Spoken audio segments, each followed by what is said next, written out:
එක ශරීරයේ කුෂ්ඨ හැදිච්ච දුවේ රුවන්වැලි මහසෑය මළුව සුවඳ කරලා සුවඳ පැන් ඉහලා අතුපතු ගාලා බෝමලු සුද්ධ කළා. තමන්ගේ ඇඟ කැත වෙද්දී බුදුරජාණන් වහන්සේ වැඩ ඉන්න තැන සුද්ධ කළා.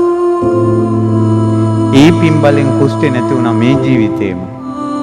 බලන්න මේ සංසාරේ කර්මය කියන එක පූජාච පූජනීයානං පිදීයුත්තම් පිදීමෙන් ප්‍රතිවිරුද්ධ කර්මය කිරීමෙන් කර්ම බලවේගයේ යට ගියා. අන්න ඕක තමයි උගන්වන්නේ අපි පින්කම් කිරීම ගැන. ඔබට කාගේවත් හොඳ නාමයක් නැත්තම් යන තැනින් ඔයා ප්‍රතික්ෂේප වෙනවා නම් ඔයා සුවඳ මල් පුදන්න, සුවඳ දුම් පුදන්න. සුවඳ මල් සුවඳ දුම් කියන්නේ දුර ඉඳලා වුණත් දැනෙනවා. ඒ මල දිහා බලා ඉඳ හිතෙනවා. ඒ සුවඳ මොකද්ද කියලා අවධානය යොමු වෙනවා. සමාජයෙන් ප්‍රතික්ෂේප වෙන චරිතයක් එවැනි පින් කරපු ගමන් සමාජයේ අවධානය යට එනවා.